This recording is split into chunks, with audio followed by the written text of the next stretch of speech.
আদতে আব্বাস সিদ্দিকী প্রার্থী দিলে যে বিজেপি চলে আসবে, বিজেপি আগেই চলে এসেছে, অর্ধেক হয়ে গেছে। মানে লোকসভা নির্বাচন হিসেবে 42টা সিটের মধ্যে 18টা পেয়ে গেছে। তাহলে যে 2 বছরের বাচ্চাকে আটকাতে পারলো না, সে কি করে 18 বছরের একজন কিশোরকে আটকাবে? বিজেপিকে রক্ষার দায়িত্ব শুধুমাত্র আব্বাস সিদ্দিকীর নয়, রয়েছে তৃণমূল কংগ্রেসের, বামেদের, কংগ্রেসের। তারা সবাই প্রার্থী দিলে ভোট কাটবে না, আর আব্বাস সিদ্দিকী প্রার্থী দিলে ভোট কাটবে। এটা কি ধরনের যুক্তি? আর এই বক্তব্যটা কেন বারবার উঠছে যে আব্বাস সিদ্দিকী ভোট কাটছে? কেন এমনটা হবে না যে তৃণমূল কংগ্রেস ভোট কাটছে? এমনটাও তো হতে পারে যে আব্বাস সিদ্দিকী প্রার্থী দিলে ভোট কেটে নেবে। তাদের জেনে রাখা উচিত যে ভোট উভয়ই কাটতে পারে। তৃণমূল কংগ্রেস আব্বাস সিদ্দিকীর ভোট কেটে নেবে, যার জন্য আব্বাস সিদ্দিকী জিততে পারবে না, সেখানে বিজেপি জিতবে। আবার একথাও ঠিক যে তৃণমূল কংগ্রেসের ভোট আব্বাস সিদ্দিকী প্রার্থী দেওয়ার জন্য তৃণমূল কংগ্রেসের ভোট কেটে যাবে, সেই জন্য আব্বাস বিজেপি জিতে যাবে। কিন্তু বিষয় হচ্ছে আব্বাস সিদ্দিকী তো তৃণমূল কংগ্রেসের সঙ্গে জোট করতে চাইছে, কিন্তু তৃণমূল কংগ্রেস আব্বাস সিদ্দিকীর সঙ্গে জোট করার ব্যাপারে কোনো রকম ইঙ্গিত দিচ্ছে না। যে সত্যিই কি তৃণমূল কংগ্রেস বিজেপির বিরোধিতা করতে চাইছে, বিজেপিকে আটকাতে চাইছে? কারণ আমার মতামত, আমার ব্যক্তিগত অভিমত এটাই যে যদি বিজেপিকে আটকানোই মূল লক্ষ্য হয়, তাহলে আব্বাস সিদ্দিকীকে পাশে নিয়ে অন্তত মুসলিম ভোটটাকে নিজের পকেটে রাখার প্রয়োজন রয়েছে। দাদা, বেশ কিছু দিন ধরে সোশ্যাল মিডিয়ার মধ্যে দেখা যাচ্ছে, বিভিন্ন সোশ্যাল মিডিয়াতে যে একটা খবর তোলপাড় চলছে যে ফুরফুরা দরবার শরীফে আহলে সুন্নাতুল জামাতের কর্ণধার পীরজাদা আব্বাস সিদ্দিকী সামনে 2021 বিধানসভা ভোটে 44টা প্রার্থী দেবেন। যে আব্বাস সিদ্দিকী যে 44টা প্রার্থী দেবেন, আব্বাস সিদ্দিকীর জন্য বিজেপির ফায়দা হবে বা আব্বাস সিদ্দিকীর জন্য বিজেপি সিট বেশি পাবে। এই বিষয় না আপনি কি বলেন? সত্যি কি আব্বাস সিদ্দিকীর জন্য বিজেপি সিট বেশি হবে বা বিজেপি চলে আসার সম্ভাবনা? আপনার কি মতামত এই বিষয় নিয়ে? দেখুন, সবচেয়ে প্রথমে আপনাকে আমি বলি, 2019-এর লোকসভা নির্বাচনের আগে 2014 লোকসভা নির্বাচন হয়েছিল। সেই লোকসভা নির্বাচনে বিজেপি বাংলা থেকে 2টো আসন বার করতে পেরেছিল। আর 2019-এর যে লোকসভা নির্বাচন হলো তাতে পেল 18টা, অর্থাৎ 2 থেকে বের হলো 18। তখন কিন্তু আব্বাস সিদ্দিকী প্রার্থী দেয়নি। আব্বাস সিদ্দিকী ভোটে রাজনীতি করবে এই চিন্তা ভাবনাটাও হয়তো করেনি। সেই রকম পরিস্থিতিতে যখন কেউ সেভাবে বড় বাধা ছিল না, ভোট কাটার ব্যাপার ছিল না, সেই রকম পরিস্থিতিতে বিজেপি 2 থেকে বের হয়ে গেল 18। তখন কে ভোট কেটেছিল? যে বা যারা এই ধরনের বক্তব্যগুলো বলছে তাদেরকে এই প্রশ্নটা করুন। দেখুন, আমি কারোর পক্ষে নয়, আমি আব্বাস সিদ্দিকীরও পক্ষে নয়, আব্বাস সিদ্দিকীকে যে আমি সমর্থক সেরকম কিছু নয়, আর অন্য কোনো রাজনৈতিক দলেরও নয়।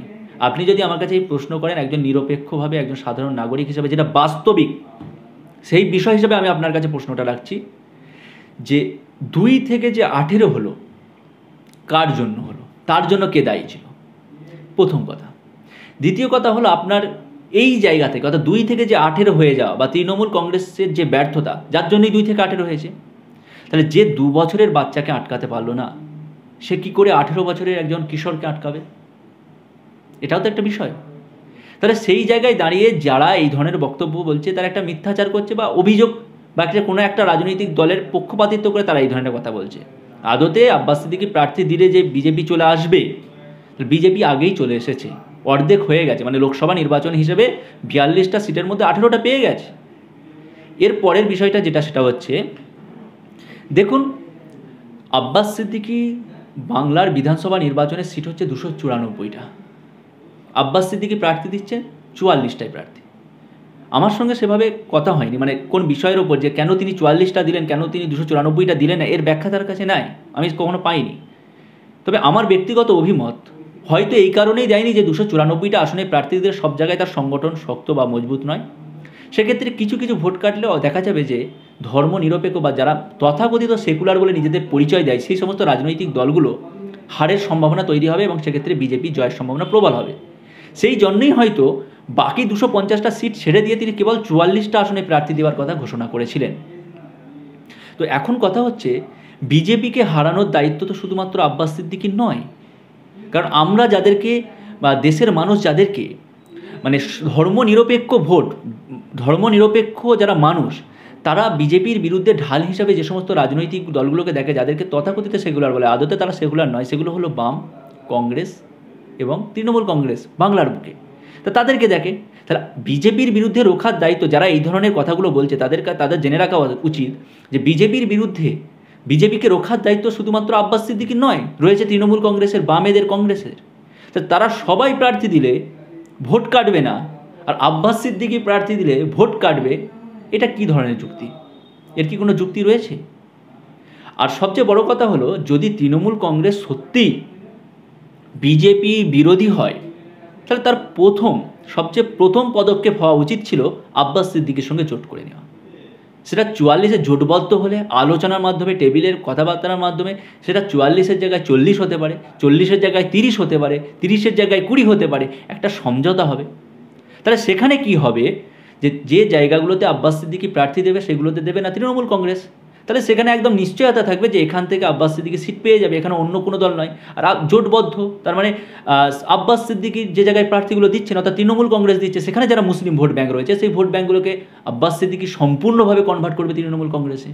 তাহলে সেক্ষেত্রে কী হবে, আগামী 2021 বিধানসভা নির্বাচনে পুনরায় তৃণমূল কংগ্রেস ক্ষমতায় আসা শুধু সময়ের অপেক্ষা হয়ে দাঁড়াবে। যদি তৃণমূল কংগ্রেস সত্যি বিজেপিকে আটকাতে চায়, যদি আব্বাস সিদ্দিকীর সঙ্গে জোটবদ্ধ না হতে হয়ে একই জায়গায় প্রার্থী দেয়, অর্থাৎ 44টা আসনে আব্বাস সিদ্দিকীও দিচ্ছে, তৃণমূল কংগ্রেসও দিচ্ছে, সে জায়গায় আমার ব্যক্তিগত অভিমত যে অনেক জায়গাতে দেখা যাবে বিজেপি জয় পেয়ে গেছে। তার কারণটা কি? কারণটা হচ্ছে আব্বাস সিদ্দিকী তৃণমূল কংগ্রেসের থেকে মুসলিম ভোটটা কেটে নেওয়ার কারণে সেখানে না তৃণমূল কংগ্রেস জিততে পারলো, না আব্বাস সিদ্দিকী জিততে পারলো। আর এই বক্তব্যটা কেন বারবার উঠছে যে আব্বাস সিদ্দিকী ভোট কাটছে? কেন এমনটা হবে না যে তৃণমূল কংগ্রেস ভোট কাটছে? এমনটাও তো হতে পারে যে বিজেপি প্রথম পজিশনে পেয়ে জিতে গেল, সেকেন্ড পজিশনে গেল আব্বাস সিদ্দিকী, থার্ড পজিশনে গেল তৃণমূল কংগ্রেস। কারণ আপনারা লক্ষ্য করলে দেখবেন বাংলার বুকে, বিশেষ করে আমি যতদূর জানতে পেরেছি মিডিয়ার মাধ্যমে আমাদেরকেও যে সাক্ষাৎকার দিয়েছে সেখান থেকে জানতে পেরেছি, হুগলির 4টে, হাওড়ার 6টা, 2টো 24 পরগনার 8টা করে 16টা, একটা 24 পরগনা 9টা, একটায় 8টা, এইভাবে তিনি প্রার্থী দিচ্ছেন। আপনারা নিশ্চয়ই জানেন 2টো 24 পরগনা হাওড়ায় তার ক্ষমতা সম্বন্ধে, তার সমর্থন সম্বন্ধে লক্ষ লক্ষ যুবক তাকে ভালোবাসে। যে সমাবেশগুলো করছে সেই সমাবেশগুলোতে হাজার হাজার মানুষ। তাহলে সেই যে সমর্থন, তাদের পরিবারগুলোকে ধরলে কয়েক লক্ষ ভোটার, তা সেই ভোটগুলো যখন আব্বাস সিদ্দিকী পেয়ে যাবে, তখন তো আব্বাস সিদ্দিকী একটা ভালো পজিশনে রয়েছে, তখন সে প্রথম পজিশনে চলে যাবে। সেক্ষেত্রে কী হবে, আব্বাস সিদ্দিকী, বিজেপি হয়তো জয় করলো, তারপরে আব্বাস সিদ্দিকী স্থান পেলো, তারপরে তৃণমূল কংগ্রেস পেলো। তা সেই জায়গায় আপনি কি বলবেন? সেই জায়গায় যে তৃণমূল কংগ্রেসের যে প্রার্থীটা দিয়েছে, সেই তৃণমূল কংগ্রেস প্রার্থীটা নিশ্চয়ই আব্বাস সিদ্দিকীর ভোট কাটার জন্য প্রার্থীতা দিয়েছে, বিজেপিকে জয়ের জায়গাটা প্রবল করে দিয়েছে। তাহলে ভোট কাটার যে প্রশ্নটা আসছে, এখান থেকে যারা এই ভোট কাটার বিষয়ে কথা বলছে, যে আব্বাস সিদ্দিকী প্রার্থী দিলে ভোট কেটে নেবে, তাদের জেনে রাখা উচিত যে ভোট উভয়ই কাটতে পারে। তৃণমূল কংগ্রেস আব্বাস সিদ্দিকীর ভোট কেটে নেবে, যার জন্য আব্বাস সিদ্দিকী জিততে পারবে না, সেখানে বিজেপি জিতবে। আবার একথাও ঠিক যে তৃণমূল কংগ্রেসের ভোট আব্বাস সিদ্দিকী প্রার্থী দেওয়ার জন্য তৃণমূল কংগ্রেসের ভোট কেটে যাবে, সেই জন্য বিজেপি দিয়ে যাবে।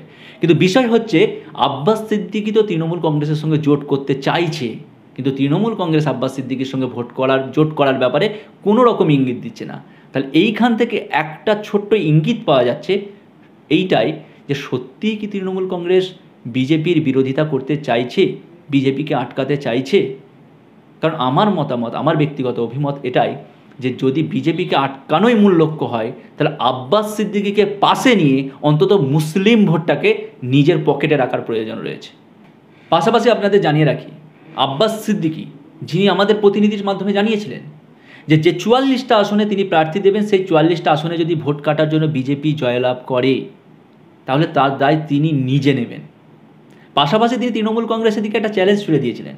চ্যালেঞ্জটা হলো এটা, যে যদি বাকি 250টা সিটে বিজেপি জেতে, তাহলে তার দায় কে নেবে? দেখুন, একজন মানুষ, সে দেশের নাগরিক, তার অধিকার রয়েছে ভোটে লড়ার। তিনি দায়িত্ব নিয়েছেন, ভোটে লড়বেন, সংখ্যালঘু, দলিত, আদিবাসীদের হয়ে প্রতিনিধিত্ব করবেন, এখানে কোনো বাধা নেই। এবং তিনি তো তৃণমূল কংগ্রেসের সঙ্গে জোট করে বিজেপিকে হারাবে বলেই প্রতিজ্ঞাবদ্ধ হয়েছে। অনেকে বলছে বিজেপি জিতে যাবে, অনেকে বলছে বিজেপির দালাল, আমরাও শুনছি। কিন্তু যদি বিজেপি জিতে যায় বা বিজেপির দালাল হয়, তিনি স্বয়ং নিজে বলেছেন যে দল সংবিধানকে হত্যা করে, যে দল দলিত আদিবাসীদেরকে ন্যায় বিচার দিতে পারে না, সংখ্যালঘুদের ওপর অত্যাচার হলে ন্যায় বিচার দিতে পারে না, সেই দলের সঙ্গে জোট কোনো সম্ভবই নয়। আব্বাস সিদ্দিকীর একাধিক ভিডিওতে আপনি দেখতে পাবেন। সুতরাং আব্বাস সিদ্দিকী বিজেপির সঙ্গে মিশে আছে, এটাও যেমন একটা অবান্তর কথা, মিথ্যা কথা, মিথ্যাচার, এটা আমার সম্পূর্ণ ব্যক্তিগত অভিমত, মিথ্যাচার। ঠিক তেমনই একইভাবে এই যে 44টা আসনে প্রার্থী দিলে বিজেপি চলে আসবে, এটাও একটা মিথ্যাচার। আসলে আপনি এই বিষয়গুলোকে লক্ষ্য করে দেখবেন, যারা এই ধরনের মন্তব্যগুলো করছে তারা কোনো না কোনো রাজনৈতিক দলের ছত্রছায়ায় রয়েছে। তারা ছত্রছায়ায় থেকে তাদের কাছ থেকে কোনো না কোনো সুবিধা পাচ্ছে, যেই সুবিধাগুলো হয়তো আব্বাস সিদ্দিকী জয়লাভ করলে সেই সুবিধাগুলো থেকে তারা বঞ্চিত হবে। সেই বঞ্চিত যাতে না হয়, যাতে তৃণমূল কংগ্রেস পুনরায় থাকে এবং তারা তাদের সেই যে দুর্নীতি, সেই দুর্নীতি চালিয়ে যেতে পারে, সেই বিষয়টাকে সামনে রেখেই তারা এই ধরনের মন্তব্য করছে। আজকে আমার এই বক্তব্যের পর হয়তো আমাকেও অনেকে অনেক রকম মন্তব্য করবে। তো বিষয়টা হচ্ছে, যেটা আমি একজন সাধারণ নাগরিক হিসেবে বিভিন্ন প্রান্তে ঘুরে মানুষ যে চিন্তাভাবনা করছে সেটা দেখে, পীরজাদা আব্বাস সিদ্দিকীর বাংলার বুকে সমর্থন এবং কত মানুষ সমর্থন করছে, তার কত সমর্থক রয়েছে, সেই বিষয়টা অন্তত আন্দাজ করতে পেরে, বাংলার বুকে তৃণমূল কংগ্রেস বিজেপির বিরুদ্ধে যে বাধার মানে কতটা লড়তে পারবে সেই জিনিসটা যতটুকু ধারণা করতে পেরেছি, আমি আমার জ্ঞানে তার উপর বিবেচনা করে এই বক্তব্য রাখলাম। আমার ভুল হতে পারে, মানুষ মাত্রই ভুল হতে পারে, আমার ধারণা ভুল হতে পারে। যদি কোনো জায়গায় ভুল মনে হয় তাহলে আপনারা জানাবেন, কারণ কারোর ভুল ধরিয়ে দেওয়া এবং সেই ভুল থেকে শিক্ষা নেওয়া আমার একটা কর্তব্য মনে করি। আমার ভুল হলে সেটা কেউ যদি ধরিয়ে দেয় আমি অবশ্যই খুশি হব এবং সেইখান থেকে আমি জ্ঞান নিয়ে আগামী দিনে আরও ভালোভাবে সেই বিষয়গুলোকে প্রেজেন্ট করবো, এই আশা রেখে আজকের এই ভিডিও শেষ করছি। সেবা আয়ুর্বেদ ক্লিনিক, মাটিয়া বাজার, ধানহাটা। গুণিন ও কবিরাজ মোহাম্মদ ইসমাইল মোল্লা। বসছেন প্রতি শুক্রবার সকাল 8টা থেকে দুপুর 1টা পর্যন্ত। অর্শ, বিবাহে বাধা, প্রেমে বাধা, চাকরি ক্ষেত্রে বাধা, কেউ চলে গেলে বাড়ি আনা হয়, সন্তানহীনা, স্বামী স্ত্রীর মধ্যে মনোমালিন্য, লিউকোরিয়া, বাতের ব্যথা, ভূত জিন ছাড়ানো হয়, অনিয়মিত পিরিয়ড, শ্বাসকষ্ট, এক্সিমা ইত্যাদি রোগের চিকিৎসা করা হয়, সুগার, পুরুষের ইন্দ্রহীন দুর্বলতা, মদ, গাঁজা ও ড্রাগের নেশা ছাড়ানো হয়। সেবা আয়ুর্বেদ ক্লিনিকে চিকিৎসার জন্য ফোনে নাম লেখাতে পারেন। ফি মাত্র 40 টাকা, কাজ না হলে মূল্য ফেরত।